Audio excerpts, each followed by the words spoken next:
Donc HRS, c'est une société qui a été créée il y a une vingtaine d'années par notre président-directeur général Hassan Rachedi.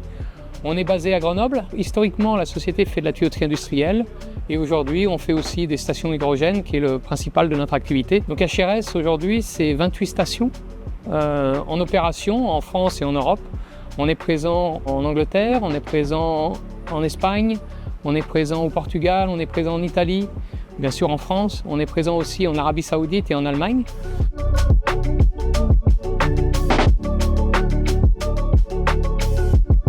On va concevoir les stations, c'est-à-dire qu'on va faire la conception de l'ensemble, comment les briques sont imbriquées les unes entre les autres.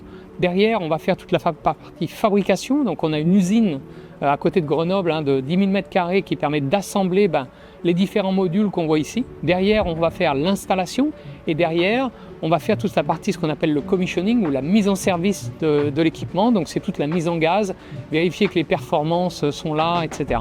Une fois que la station est en opération, HRS apporte un service. Donc pour ça, on a des techniciens qui viennent faire la maintenance, mais aussi on a de l'accompagnement avec une salle de contrôle parce que les stations sont connectées.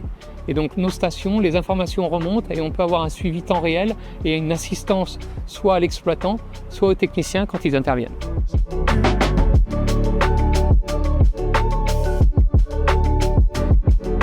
Alors comment ça fonctionne une station? Principalement, on va livrer l'hydrogène sous forme de gaz comprimé dans des tubes, ce qu'on appelle des tubes trailers, des remorques, et on va ravitailler les véhicules en transférant la pression.